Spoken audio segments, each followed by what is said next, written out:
Ada orang, saudara-saudara, menarik adalah dia ibadah saja. Dia datang ibadah hari Minggu. Dia tidak ada masalah dengan siapapun, dengan mertua tidak ada masalah, dengan tetangga tidak ada masalah, kakak adik tidak ada masalah. Tapi dia tidak mau terlibat pun di acara apapun dalam ibadah. Kita panggil untuk melayani, tidak mau dia, yang penting dia tidak ada masalah. Ini bukan ibadah yang baik. Ibadah itu sesuatu yang dari kita memberi pengaruh kepada orang lain, mempersembahkan diri kita juga untuk kepentingan orang lain. Aku berkata kepadamu, kasihilah musuhmu, berbuatlah baik bagi yang membencimu, mintalah berkat bagi yang mengutuk, berdoa bagi yang mencacimu. Kalau pipi kirimu ditampar, berikan juga pipi kanan. Aku yang memilih kalian. Ya Tuhan Allah, kami mohon kepadamu, arahkanlah seluruh hati dan hidup kami pada pemberitaan firman saat ini. Sebab siapakah kami ini Tuhan? Kami orang-orang berdosa, kami terbatas dalam segala sesuatu, dan karena itu sungguh tidak mungkin bagi kami untuk mengerti firman-Mu kecuali kalau Tuhan menolong kami. Oleh kuat kuasa Roh Kudus-Mu kami mohon Tuhan menolong kami, bukan saja untuk mengerti firman Tuhan, tapi lebih dari itu kami dimampukan menjadi pelaku-pelaku firman-Mu. Berkati setiap hati yang sungguh disiapkan untuk pemberitaan firman hari ini. Terima kasih, kami rindu pada firman-Mu. Berfirmanlah bagi kami Tuhan. Di dalam nama Yesus, firman yang hidup itu kami berdoa. Amin. Mari silakan duduk semuanya. Bapak Ibu Saudara-saudara, Shalom. Tema kita hari ini adalah ibadah dalam kehidupan sehari-hari. Ibadah dalam kehidupan sehari-hari. Pembacaannya terbaca menurut surat Kolose pasal 3. Kolose pasal 3 ayat yang ke-17. Kolose pasal 3 ayat yang ke-17, firman Tuhan berkata demikian. Dan segala sesuatu yang kamu lakukan dengan perkataan atau perbuatan, lakukanlah semuanya itu dalam nama Tuhan Yesus sambil mengucap syukur oleh Dia kepada Allah Bapa kita. Demikian firman Tuhan. Berbahagia setiap orang yang mendengar firman, memelihara dan melakukan dalam hidup setiap hari. Shalom. Sekali lagi, shalom. Ibadah dalam kehidupan sehari-hari. Saya mulai mengatakan ini, saudara, ada sebuah riset yang menarik ini. Riset ini bilang begini, kalau orang hidup 70 tahun, kalau orang hidup kira-kira 70 tahun, waktu yang dipakai untuk tidur itu kira-kira 23 sampai 30 tahun. 23 tahun sampai 30 tahun itu hanya tidur. Apalagi kalau sudah semakin tua, tidur tambah lama. 23 sampai 30 tahun. Ini tidak termasuk yang bangun terlambat. Ini juga tidak termasuk yang pendeta khotbah dia tidur. Itu tidak termasuk. Itu bisa 36 malah itu. Tidur 23 sampai 30 tahun. Kerja. Kalau orang hidup 70 tahun, waktu yang dipakai untuk kerja profesional satu hari durasi 78 jam. Kalau 70 tahun dia hidup, dia kerja kira-kira 16 tahun. Berapa tahun? 16. Ini termasuk yang kerja pemalas ini. 16 tahun sampai pensiun. Lumayan lama itu. Nonton. Kalau orang hidup 70 tahun, waktu yang dipakai untuk menonton itu kira-kira 8 tahun. 8 tahun hanya menonton. Wah, saya bayangkan kalau 8 tahun menonton ini, itu film Korea habis semua itu belum itu. Cukup banyak itu menonton. Ini belum termasuk yang nonton sendiri-sendiri. Malam-malam tidak tidur dia nonton-nonton itu tidak termasuk itu. 8 tahun. Jalan-jalan. Kalau orang hidup 70 tahun, durasi yang dipakai untuk jalan-jalan itu kira-kira 6 tahun. 6 tahun itu hanya jalan-jalan. Pergi ke Singapura, ke Malaysia, ke Amerika, ke Kupang, ke mana-mana itu ya. 6 tahun. Jadi yang belum jalan-jalan tidak usah ragu, saudara-saudara. Ada waktu 6 tahun untuk saudara jalan-jalan, biaya sendirilah. Nanti atur untuk jalan-jalan 6 tahun. Makan. Kalau orang hidup 70 tahun, waktu yang dipakai untuk makan itu kira-kira 6 tahun. Makan itu 6 tahun. Koma. Bagi yang makannya normal, pagi makan sekali, siang sekali, malam sekali. Kalau 70 tahun hidup, durasi makan itu 6 tahun. Tapi yang sekali makan tambahnya 3 kali, itu tidak mungkin 6 tahun. Itu 12 tahun mungkin itu. Santai. Kalau orang hidup 70 tahun, waktu dipakai untuk bersantai-santai, tidak mau diganggu, dia ingin sendiri, itu kira-kira 4 tahun setengah. 4 tahun setengah itu tidak ingin diganggu, kepingin sendiri. Sakit. Tidak mungkin ada yang bilang kepada saya, Pak Pendeta, saya tidak pernah sakit. Omong kosong. Minimal pilek. Pilek sekarang bukan minimal, maksimal. Dulu itu kalau kami di kampung ada orang bersin, semua langsung bilang selamat diberkati. Itu dulu. 3 tahun lalu itu kalau ada sama-sama tiba-tiba ada yang semua langsung repeat. Itu juga repot itu. Sakit. Orang hidup 70 tahun, waktu sakit itu kira-kira 4 tahun. 4 tahun sakit. Itu belum termasuk stroke.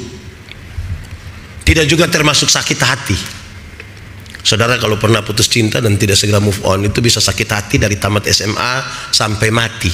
Itu hanya sakit hati. Jadi sakit itu 4 tahun. Berdandan. Kalau orang hidup 70 tahun, menurut riset ini, orang hidup 70 tahun waktu yang dipakai untuk berdandan itu kira-kira 2 tahun hanya berdandan. Cukup lama itu. Itu yang seringkali kita bertengkar di rumah itu. Mandi lama-lama keluar datang sederhana saja. 2 tahun itu. Terakhir, ibadah. Ibadah. Riset ini mengatakan dengan baik, orang hidup 70 tahun, waktu yang dipakai untuk beribadah berapa lama? 6 bulan. Bagi yang rajin. 6 bulan bagi yang rajin, yang Senin ibadah, Selasa ibadah, sampai Minggu ibadah, kumpul-kumpul yang 30 menit 1 jam. Kalau 70 tahun dia hidup, berapa lama ibadah? 6 bulan. Tapi yang setahun gerejanya 2 kali tidak mungkin 6 bulan, mungkin 6 jam. Ada orang yang memang 1 tahun hidup bergerejanya itu 2 kali. Natal 1 kali, Paskah 1 kali. Makanya dia disebut jemaat Napas. Natal dan Paskah. Karena Natal 1 kali, Paskah 1 kali, singkatannya tambah panjang, Napas 1-1. Waktu napas mulai terengah, itu ibadah, itu ibadah itu. Saya bilang di gereja kami, ada orang yang seumur hidup dia bergereja 5-6 kali saja. Mungkin juga kurang. Dia gereja pertama waktu anak baptis, yang kedua dia gereja waktu anak CD, ada tradisi CD dalam gereja kami, yang ketiga waktu anak nikah, dan kemungkinan yang keempat itu waktu pemakaman dia. Jadi dia mau kemana, dia sudah tidur di situ, ya ikut sudah. Dan saudara bayangkan, hidup yang 70 tahun dengan ibadah yang hanya 6 bulan. Ibadah ini harus benar-benar sebuah ibadah yang berkualitas sekali. Ibadah yang kemudian mampu memberi pengaruh supaya orang tidur dengan baik, menonton dengan baik, jalan-jalan dengan baik, makan dengan baik, dan semuanya dengan baik. Ini ibadah yang harus macam bagaimana? Itu harus benar-benar ibadah yang luar biasa. Nah, saudara-saudara, tema kita tentang ibadah. Di awal saya ingin sampaikan pada saudara bahwa ibadah itu ada 2. Ibadah itu ada 2. 1, ibadah liturgis. Ibadah liturgis itu seperti yang sekarang kita lakukan. Hari Minggu, persekutuan kaum pria, kaum wanita, itu ibadah liturgis. Tapi yang kedua, saudara-saudara, adalah ibadah raya kehidupan. Ini yang mau disampaikan dalam teks ini. Ibadah liturgis dan ibadah raya kehidupan. Banyak orang memisahkan terlalu jauh antara ibadah liturgis dan ibadah raya kehidupan.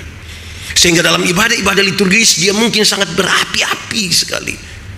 Tetapi waktu masuk dalam ibadah raya kehidupan, dia gagal untuk melakukan sesuatu yang berkenan. Seringkali saudara, ada orang yang sangat hebat beribadah di hari Minggu, tapi tidak ada hubungan antara hari Minggu dan hari Senin. Saya seringkali bilang begini, ketika orang doa makan, ada 3 kalimat yang biasa dipakai. 1, Tuhan terima kasih untuk berkat ini. Kalimat kedua, Tuhan berkatilah orang-orang yang telah menyiapkannya bagi kami. Yang ketiga itu masalahnya. Ketika dia bilang, Tuhan berkatilah orang-orang yang kekurangan, susah makan di mana-mana. Loh, masa berdoa bagi orang susah makan bermasalah? Iya. Di mana masalahnya? Dengar baik-baik.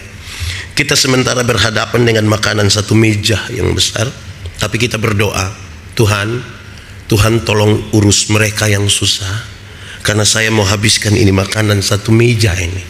Itu maksudnya begitu. Harusnya saudara setiap kali tambah makanan, tambah nasi misalnya, itu harus doa baru.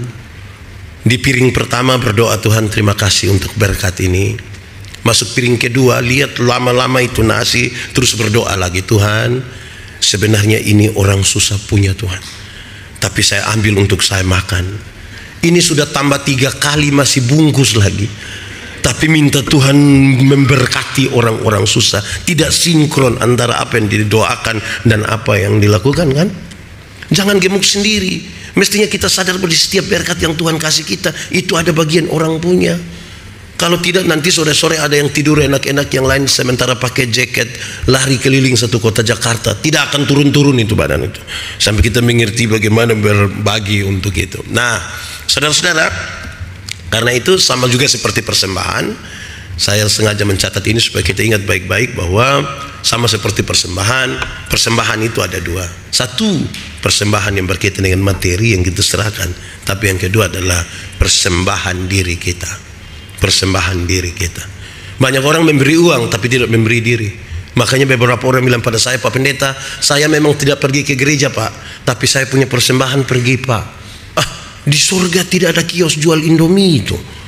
Kita tidak sementara kumpul uang untuk buat ke kios di surga itu, tidak. Itu diri kita yang kita mau berikan kepada Tuhan. Nah, saudara-saudara, bagaimana sekarang ibadah dalam kehidupan sehari-hari itu bisa berjalan dengan baik? Ibadah karya kita, ibadah dalam kehidupan nyata kita harus mulai dari sebuah pemahaman yang benar tentang kemurahan Allah. Harus dimulai dari situ. Pemahaman yang benar tentang kemurahan Allah, baru orang bisa bersyukur dan menyatakan hidupnya itu di hadapan manusia, di hadapan Allah dengan benar. Pertama, saudara-saudara, kita harus memahami bahwa hidup ini sungguh-sungguh adalah kemurahan Allah. Kalau bukan kemurahan Allah, kita tidak akan hidup seperti sekarang kita ada di sini. Semua orang harus taruh duluan bahwa dia memulai harinya karena kemurahan Allah. Itu mantap sudah. Kedua, saudara-saudara, harus kita pahami bahwa kalau kita dipilih oleh Allah oleh karena kemurahan Allah. Kita dipilih karena kemurahan Allah. Bersyukurlah karena kita dipilih karena kemurahan Allah. Kita dipanggil oleh Allah di dalam kemurahannya. Kita dipilih, kita dipanggil oleh Tuhan Allah di dalam kemurahan Allah. Dan saya kira yang paling penting mesti kita ingat adalah kita diselamatkan, kita ditebus karena kemurahan Allah. Kalau orang memahami kemurahan Allah seperti ini, baru dia bisa bersyukur, saudara. Bersyukur adalah cara terbaik menikmati hidup ini, dan itulah ibadah. Bersyukur ialah waktu di mana seluruh hidup kita, seluruh perhatian pikiran kita hanya tertuju kepada Tuhan Allah. Itu namanya bersyukur, dan itu sebuah ibadah. Sebuah waktu di mana, baik waktu kita kerja, baik waktu kita ada di mana-mana, seluruh hidup, perhatian, pikiran kita hanya tertuju kepada Allah. Itulah syukur. Sekali lagi, syukur itu cara terbaik menikmati hidup. Kenapa? Hati manusia lebih luas dari isi dunia. Artinya isi dunia secara material ini semua sudah diisi di hati manusia, tetap masih kurang. Manusia merasa tidak puas dengan keadaan. Dulu kita jalan kaki kita berdoa, Tuhan kasih saya sepeda 1. Tuhan kasih sepeda 1, dia naik 2-3 bulan, dia berdoa lagi, Tuhan naik sepeda memang enak Tuhan, tapi pas tanjakan itu Tuhan, itu betis hampir sama dengan paha Tuhan. Jadi yang kau punya mau, kalau boleh motor 1 Tuhan. Tuhan kasih motor 1, dia naik 5-6 bulan, dia berdoa lagi, Tuhan naik motor memang enak Tuhan, tapi istri saya berat 80. Anak-anak 3 orang baru montok semua Tuhan. Setiap kali motor bunyi, rame-rame 4 orang mau naik motor ini. Motor bawa masalah baru dalam kami punya rumah tangga ini. Jadi engkau punya mau, kalau boleh mobil 1 Tuhan, cukup. Tuhan kasih mobil 1, dia naik 1 tahun, berdoa lagi, Tuhan naik mobil memang enak Tuhan. Ibu juga naik, dia duduk di depan. Tapi anak perempuan kami yang satu-satunya itu sudah kawin, mereka tinggal di Palembang Tuhan. Masa mau ke Palembang pakai mobil Tuhan? Lalu kapal feri juga baik Tuhan, yang penting kita bisa dapat kapal feri 1, seberang, pulang dia berdoa lagi, Tuhan naik kapal laut memang sampai semua, tapi musim angin ini Tuhan berat. Engkau punya mau apa? Kalau boleh helikopter 1 Tuhan. Jadi kita itu tidak akan puas. Dulu saudara-saudara, waktu handphone baru ada tuh kan, rata-rata orang bilang yang penting ada handphone. Kita beli saja Nokia 3315, bunyinya tididit, tapi ada. Kita bilang tidak mau yang lebih baik. Jangan, mau murah tetap di sini halo, di sana juga halo kok. Tapi ketika mulai yang baru mulai ada, kita mulai cari-cari kesalahan yang lama ini. Oh, ini HP tidak bisa lagi. Di sini bilang halo, didengar di sana bilang hole. Jadi masalah ini yang lama ini. Suka cari. Jadi kita punya hati kalau tidak bersyukur, saudara, sulit untuk kita menjalankan kehidupan ini sebagai ibadah, Saudara, orang yang tidak bersyukur itu kehidupannya suka membanding-bandingkan dengan orang lain. Dia duduk di sini, membanding-bandingkan itu tidak baik, saudara. Tidak baik. Orang yang mendua hati tidak akan pernah tenang dalam hidupnya, tidak akan. Kami Natal di kampung ada dengan 2 TKW. Kami makan kue seragam, kue Solo namanya. Besar seperti piring. Saya tidak tahu mereka pakai tepung apa, yang pasti kami kunyah itu seperti kunyah karet. Tidak habis-habis. Tidak habis-habis itu. Sementara saya susah-susah kunyah ini kue, TKW satu bilang begini, Bapak, kalau kami Natal di Hong Kong, itu saya lihat dia, ini orang ini. Yang satu bilang, kalau kita Natal di Macau, saya bilang, hei, ini kita di Timor. Yang kau harus lakukan itu adalah bawa itu Hong Kong datang. Kalau tidak, kamu 2 berangkat saja ke Hong Kong. Saudara tidak bisa tinggal di sini tapi pikiran dan perasaan ada di tempat lain. Tidak bisa mensyukuri apapun yang ada dalam. Tidak bisa. Saudara tidak bisa bergereja di Gia tapi pikiran dan perasaan ada di tempat. Tidak bisa. Saudara tidak akan bertumbuh di situ. Tidak akan. Saya mau tanya ibu-ibu. Ibu-ibu suka kalau suami banding ibu-ibu dengan ibu-ibu lain. Pas sebentar pulang terus suami bilang, Ma, kenapa tidak sama dengan ibu di sebelah? Pasti ibu akan pindah sebelah. Kenapa tinggal? Jadi bersyukur itu sikap. Jadi sikap terhadap berkat itu lebih penting dari berkat-berkat yang kita terima dari Tuhan. Supaya kita tahu bersyukur, saudara. Aneh kita orang nih, makin Tuhan berkati kita, kita jarang bersyukur, saudara. Dulu masih honor gaji 700.000, dibayar mungkin 3 bulan sekali, habis. Masih ada lebihnya 10.000. Sudah diangkat gaji pokok tambah tunjangan, banyak-banyak. Habis bulan bendahara datang bawa kertas putih baru bilang sudah potong semua, Pak. Lalu kita ini makan apa? Ya, sikap kita terhadap berkat itu lebih penting dari berkat-berkat itu. Nah, saudara-saudara, karena ini dalam tantangan kehidupan, ibadah kehidupan, saya ingin menyampaikan kepada kita tantangan. Kenapa orang tidak dapat menyelenggarakan ibadah kehidupannya dengan baik, ibadah setiap hari. Setelah dia ibadah di gereja, ibadah yang di gereja menjadi daya dorong supaya dia beribadah dalam ibadah setiap hari dengan baik. Kenapa gagal? Ada tantangannya. Saya mencatat di sini, saudara, iblis mencoba menghancurkan pengharapan manusia. Iblis itu menggoda kita, ingin menghancurkan pengharapan kita kepada Allah. Dan itu yang membuat kita kadang-kadang hidup dalam kecemasan. Banyak orang hidup dalam ketidaksabaran, orang putus asa, penuh amarah, penuh dendam. Lalu bagaimana dia bisa bersyukur dalam hidup ini? Kita ini kadang-kadang tidak sabar, ingin semua cepat-cepat saja. Saya ingat, saudara-saudara, dulu ini di dunia ada satu binatang yang namanya ayam. Sekarang juga masih ada itu ayam. Dulu ayam itu hanya dibedakan atas ayam jantan dan ayam betina. Tapi tiba-tiba muncul ayam potong. Akhirnya ayam yang tadinya hanya ayam, dia menjadi ayam kampung karena sudah ada ayam potong. Itu buat kita jadi pusing. Apakah ini ayam kampung yang dipotong atau ayam potong yang di kampung? Kita juga pusing dengan itu ayam. Tapi apa yang membedakannya, saudara? Yang membedakannya adalah ayam kampung itu, coba saudara lihat, saudara pelihara 1 tahun, masih kecil juga, tapi dagingnya enak, dijual mahal. Kalau betina bertelur. Ayam potong kita baru pelihara 1 bulan, itu dia punya mata saja sudah besar begini. Itu kalau lihat pakai kaca pembesar, kalau lihat langsung juga begini. Tapi itu ayam tidak bisa bertahan. Dengar bunyi motor saja besok mati itu ayam. Ibu-ibu pulang dari pasar ikat salah di motor, patah kakinya itu.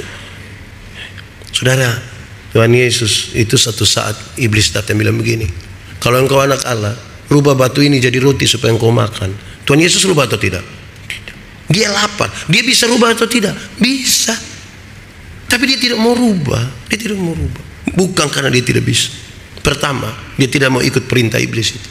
Tapi yang kedua, dia mau hidup kita tuh berproses sedikit. Berproses.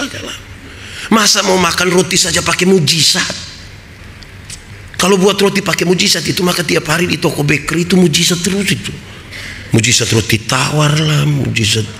Jadi berproses lah di situ supaya kita tidak kalah terhadap godaan iblis. Nah, mari kita lihat sekarang saudara, ibadah yang berkenan kepada Tuhan atau kehidupan beribadah yang berkenan kepada Tuhan yang tiap-tiap hari kita lakukan dalam dua ibadah itu, ibadah liturgis dan ibadah raya kehidupan. Saya mencatat beberapa hal ini biar menjadi berkat firman bagi kita semua. Pertama, saudara, orang Kristen percaya bahwa tubuhnya adalah milik Allah. Karena itu orang dapat menggunakan tubuhnya dengan baik untuk melayani Tuhan. Itu sebuah ibadah. Tubuh yang Tuhan ciptakan ini Tuhan yang berikan. Pakai ini tubuh untuk memuliakan Allah. Tubuh dengan semua yang ada padanya, itu pakailah untuk memuliakan Allah. Dalam tubuh yang Tuhan berikan itu ada karunia-karunia. Karunia dibedakan dalam dua. Karunia-karunia motivasi, karunia-karunia manifestasi. Karunia motivasi misalnya berkhotbah, menyanyi, mengajar. Karunia manifestasi bicara dalam bahasa roh, menerjemahkan bahasa roh. Semua orang yang percaya kepada Tuhan diberikan karunia-karunia ini. Dipakai untuk apa? Untuk melayani Tuhan dalam Tuhan. Dalam gereja kami itu, saudara-saudara, kan ada orang pengisi pujian. Yang menarik itu, ada orang tahu menyanyi, tapi hari Minggu tidak nyanyi di gereja. Pendeta tanya, ada solo, paduan suara, vokal group? Mereka bilang, Tapi kalau tiba-tiba ada pengumuman, gubernur dan ketua majelis sinode akan beribadah bersama-sama di gereja ini. Itu solo dia, duet dia, trio dia, vokal group dia, paduan. Itu karunia apa itu? Itu karunia makam puji itu namanya. Itu tidak pas untuk memuliakan Allah. Itu satu. Kedua, ibadah sejati bukanlah persembahan liturgis atau upacara-upacara. Itu bukan ibadah sejati. Ibadah sejati adalah mempersembahkan kehidupan sehari-hari. Berjumpa dengan mereka yang susah, berjumpa dengan mereka yang sakit. Hidup yang berkenan kepada Tuhan. Ada orang, saudara-saudara, menarik adalah dia ibadah saja. Dia datang ibadah hari Minggu. Dia tidak ada masalah dengan siapapun, dengan mertua tidak ada masalah, dengan tetangga tidak ada masalah, kakak adik tidak ada masalah. Tapi dia tidak mau terlibat pun di acara apapun dalam ibadah. Kita panggil untuk melayani, tidak mau dia, yang penting dia tidak ada masalah. Ini bukan ibadah yang baik. Ibadah itu sesuatu yang dari kita memberi pengaruh kepada orang lain, mempersembahkan diri kita juga untuk kepentingan orang lain. Saudara-saudara, hal ini seberapa serius? Iya, sejak awal Tuhan mau supaya tanda-tanda kerajaan Allah itu ada di tengah-tengah dunia. Dalam ibadah kita menyatakan itu, mempersembahkan kehidupan kita dalam kehidupan sehari-hari. Saudara bayangkan, kita belanja saja. Saya suka mengatakan ini, saudara. Siapa di antara kita yang pernah tawar barang di swalayan? Ada yang pernah tawar barang di swalayan? Tidak ada. 99.900 kita ambil 100.000, kasih, mereka kasih kembali permen satu, kita kasih pulang lagi, kau dapat saja. Pemilik swalayan itu orang kaya, kita beli tanpa tawar. Tapi di kota kami kalau ada pagi-pagi nenek-nenek jual sayur lewat situ, waktu beli itu penawarannya mengerikan. Ini nenek ini tua dan susah, mungkin dia pulang jual sayur dia sudah mati. Kita punya cara tawarin, tanya, nenek, yuk sayur berapa? Ini nenek sudah senang ini, 3.000. Dia sengaja kaget, hah? 3.000? Bisa 9.000 kah? Bayangkan, kadang-kadang tambah satu kalimat di belakang, bisa 9.000 kah? Nenek dorang tanam sendiri juga. Saya yang jual begitu, saya bilang, ibu bawa gratis saja, bawa gratis, tidak usah tawar-tawar lagi. Tawar sayur 3.000 jadi 9.000, padahal turun dari mobil mewah, di tangan kanan ada iPhone, tangan kiri ada Samsung terbaru, masih ada Nokia lagi dalam tas. Rantai salib berat 2 kilogram. Tawar sayur 3.000 jadi 9.000, itu mengerikan. Saudara-saudara, mulai besok atau sebentar kalau saudara beli sayur, tawarnya kebalik dari itu. Tanya itu nenek, sayur berapa? 3.000. Maaf nenek, maaf, bisa 1 3.000. Kalau bisa tawar sayur 3.000 jadi 1 3.000, hanya 3 kemungkinan. Kemungkinan pertama itu orang punya solidaritas sosial yang kuat sekali, pantas ditiru, pantas dipuji. Tapi yang kedua mungkin gila juga deh. Atau yang ketiga makam puji juga dia itu. Jadi kita tinggal pilih, kita ada di area yang mana. Ketiga, saudara, ibadah yang sejati ialah termasuk yang kita kerjakan oleh tubuh setiap hari, harus kita persembahkan kepada Tuhan. Yang tubuh kerjakan setiap hari, yang kita kerjakan tuh, apapun yang kamu perbuat, perbuatlah seperti untuk Tuhan dan bukan untuk manusia. Maksudnya begitu. Apapun yang tubuh kerjakan tuh persembahkan untuk Tuhan. Ingat, contoh, jangan sampai yang kerja terlalu berat. Misalnya senyum saja. Ingat, tidak semua senyum tulus. Tidak semua senyum tulus. Orang datang, orang selum. Kita lewat baru dia bilang, Jadi lakukanlah seperti untuk supaya tulus ini, tulus. Tadi saya senang waktu mulai ibadah ini, Pak Pendeta bilang, oke mari kasih salam saudara samping kiri kanan. Nah, itu lakukan dengan tulus. Saya satu hari marah jemaat ini gara-gara dulu kan belum COVID. Habis ibadah kan jabat tangan di pintu kan. Saya marah sekali itu kalau mereka datang jabat tangan dengan saya dengan 2 cara yang saya kurang suka. Pertama, ada yang waktu jabat tangan itu dia sorong jari ujung saja, hanya begini saja. Saya bilang, saya najis kah?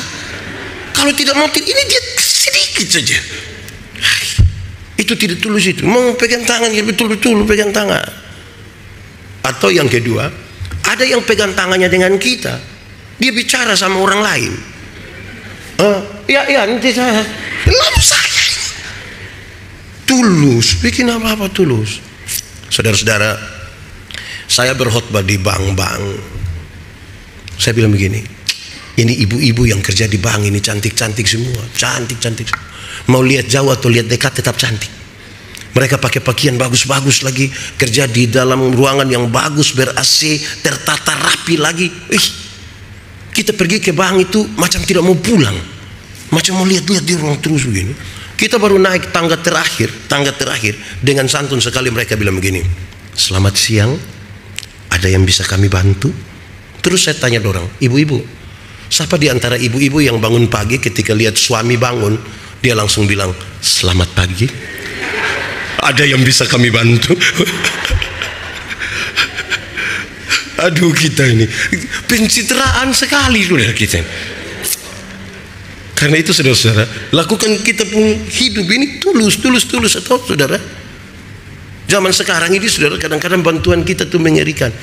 Saudara lihat ya, ada orang celaka, kita tidak bantu, kita bikin story malah. Ada orang celaka, kita, hai guys, ada yang kenal ini guys, kita habis story guys mati. Jadi saudara-saudara, persembahkan kita pun tindakan tiap hari itu seperti untuk Tuhan. Apapun yang kamu perbuat, itu yang kita lakukan di dalam nama Yesus. Saudara, kenapa saya langsung tidak jelaskan firman ini terlalu banyak, saudara? Saya mau kasih tahu saudara, yang dimaksud dengan akulah jalan.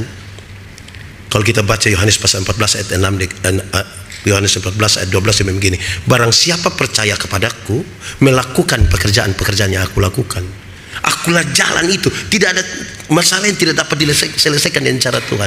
Saya pakai contoh ini misalnya, bagaimana cara Tuhan urus seorang perempuan berzina yang kena tangkap, supaya kalau ada orang berzina, uruslah pakai cara Tuhan Yesus. Mereka bawa datang, ada perempuan berzina kena tangkap, dibawa kepada Yesus. Menurut hukum setempat, perempuan ini harus dilempar sampai mati kan? Tuhan Yesus bilang begini, siapa yang merasa diri tidak berdosa, silakan angkat batu lempar duluan. Ada yang lempar? Tidak ada. Mereka pulang. Tuhan Yesus tanya, bilang begini, mereka di mana?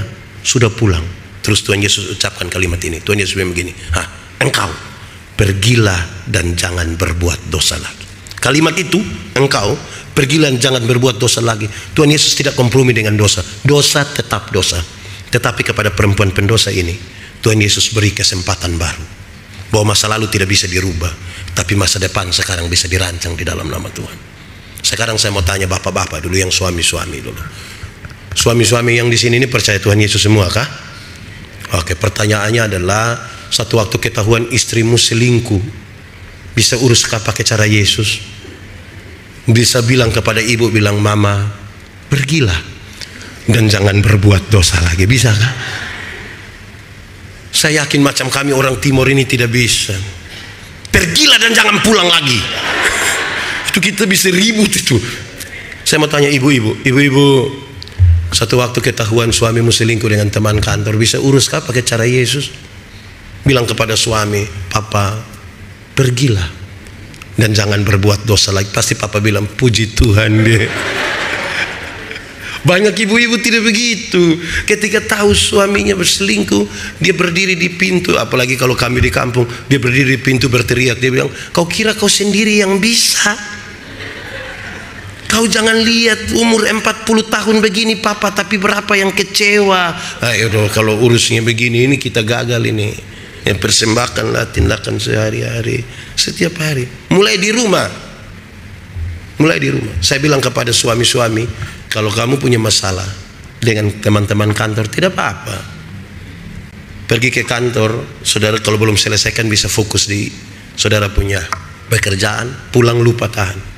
Jangan coba-coba masalah dengan istri di rumah, jangan. Itu bebannya 6-7 kali lipat.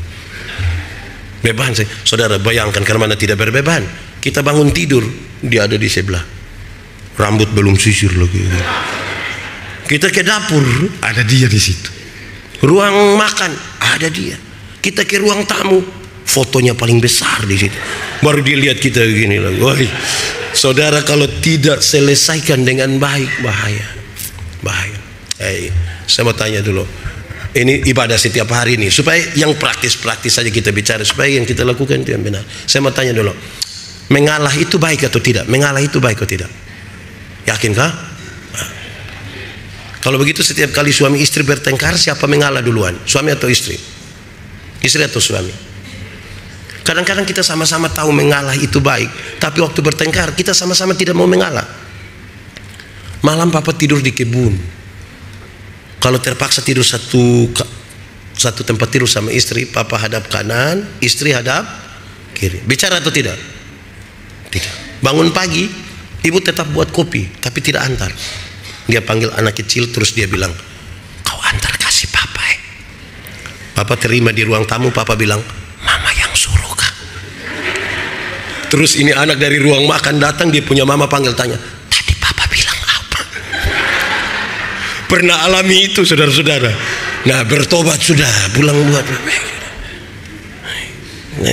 saudara-saudara, hal yang praktis supaya tindakan kita tiap-tiap hari itu menjadi nyata. Atau contoh-contoh, saya bisa tanya ini, kalau orang tolong kita terus kita bilang terima kasih, itu baik atau tidak? Yakin? Nah, memang yakin. Kalau begitu saudara, saya mau tanya kita, suami mana yang pagi-pagi istrinya siap sarapan, terus dia bilang, sayang, terima kasih. Pernah? Suami-suami ini istri buat sarapan tidak terima kasih, tapi kalau dia makan di warung sudah bayar lagi, terima kasih lagi. Kadang-kadang dia janji itu, mbak besok saya datang lagi. Itu tambah masalah itu. Jadi bapak-bapak, saya kasih tahu kita hari ini, coba sebentar pulang, coba waktu ibu siap sarapan atau siap makan siang, makan malam, coba dengan yakin sekali papa bilang ke ibu, mama terima kasih. Itu ibu pikiran itu. Pasti dia punya pikiran mengerucut pada dua hal. Pasti dia pikir pertama begini, tidak tahu roh apa sudah naik di sebuah. Kan kita tidak terbiasa dengan itu. Atau yang kedua, jangan-jangan ibu pikir begini, jangan-jangan ini hari terakhir. Jadi tiba-tiba dia berubah dia. Karena kita tidak terbiasa dengan kehidupan sehari-hari, saudara. Karena itu sebenarnya ini hanya hal-hal yang setiap hari Tuhan mau kita lakukan itu dengan baik, toh digerakkan oleh ibadah-ibadah liturgis yang sudah kita ikuti. Sebentar pulang coba ketemu orang, sapa dia duluan. Berikut, jangan berusaha menyelesaikan kehidupan ini dengan dunia, jangan. Tapi lebih daripada itu, kita harus seperti apa yang Tuhan maulah. Itu yang paling penting, supaya yang kita lakukan itu benar seperti yang Tuhan mau. Ketika Kristus masuk dalam kehidupan kita menjadi baru. Cara berpikirnya baru, cara bertindaknya baru, cara bicaranya baru. Setiap hari berpikir, bertindak. Apabila Kristus menjadi pusat dalam kehidupan, baru manusia dapat mempersembahkan ibadah sejatinya kepada Tuhan Allah. Jadi sekali lagi, memahami tentang kemurahan Kristus menjadi pusat, kita persembahkan itu sudah tiap hari. Tidak susah. Memahami bahwa karunia itu berasal dari Allah, jadi apapun yang Tuhan percayakan kepada kita, pakailah itu untuk, kalau kita belajar dari nasihat Rasul Paulus kepada Korintus, jemaat di Korintus, dia bilang karunia-karunia yang Tuhan berikan bagi kamu, pakai itu untuk pembangunan jemaat, membangun tubuh Kristus. Kita apapun yang Tuhan percayakan. Ini saudara lihat, ada yang menyanyi, ada yang main musik, ada yang berkhotbah, kan mereka punya karunia-karunia khusus. Pakai sudah untuk pembangunan tubuh Kristus, kan menjadi baik, jadi aman, membawa kita pada sukacita. Perkataan dan tindakan mesti menjadi perkataan dan tindakan yang memuliakan Allah. Dan yang terakhir, mengucap syukur itu adalah cara terbaik kita menikmati kehidupan kita. Bersyukurlah.